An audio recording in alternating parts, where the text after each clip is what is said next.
Super expensive to buy something. It was really nice.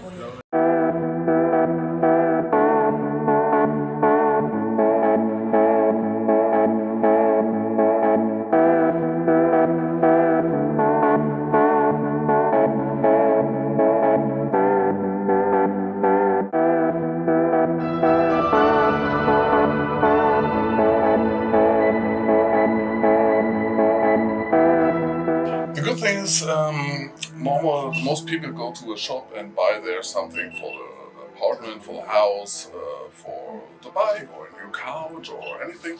And what we want to show the people is that everything you need at home, you could do it by yourself. You just have to learn how you could work with metal, with wood, and these are things my family showed me how I could do this, and the generation today, they just work with the internet. You have an app who could make something with the wood, and we want to show the people that it's very important to use the material or to find everything everywhere, and not that you have to buy everything new.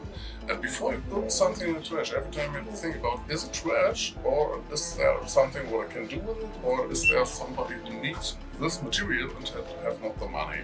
And that's something we want to show to people, that the only thing for the trash is really something to be eaten. Yeah.